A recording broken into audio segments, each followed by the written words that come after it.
c'est l'inégalité, mais flagrante, mais odieuse, mais insultante. Je veux dire, si on décrète que Jérusalem est la capitale d'Israël, on a 38% aujourd'hui d'Arabes qui vivent à Jérusalem.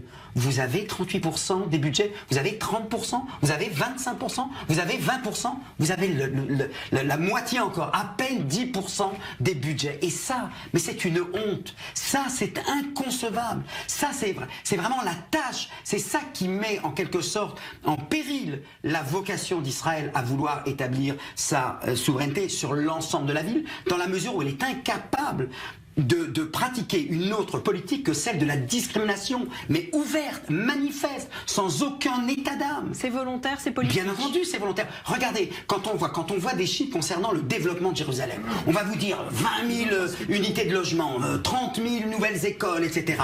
Quand on fait la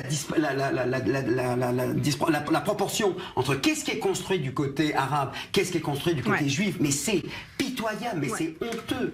Et là, Israël perd toute crédibilité, mais c'est même pas démocratique, c'est même exactement ce qu'elle fait dans l'État d'Israël, où là, il y a une politique qui a été menée pour les investissements, ce sont des citoyens israéliens. Là, ils ne pèsent pas, ils ne valent rien. Et vous voulez dire qu'on peut comme ça brandir l'objectif de l'unité de Jérusalem? C'est la droite qui aurait dû être la première intéressée à montrer qu'elle est capable d'assurer aux uns ou aux autres cette égalité. Qu'est-ce qu'on nous répond? Ils ont le droit d'aller dans les hôpitaux israéliens, c'est vrai. Ils ont le droit à la sécurité sociale, c'est vrai. Et ça ils ne payent pas les impôts, les taxes municipales. C'est peut-être la problématique aussi. Mais enfin, c'est vrai, il y a une véritable problématique sociale au niveau de la discrimination, au niveau du développement des infrastructures dans Jérusalem-Est.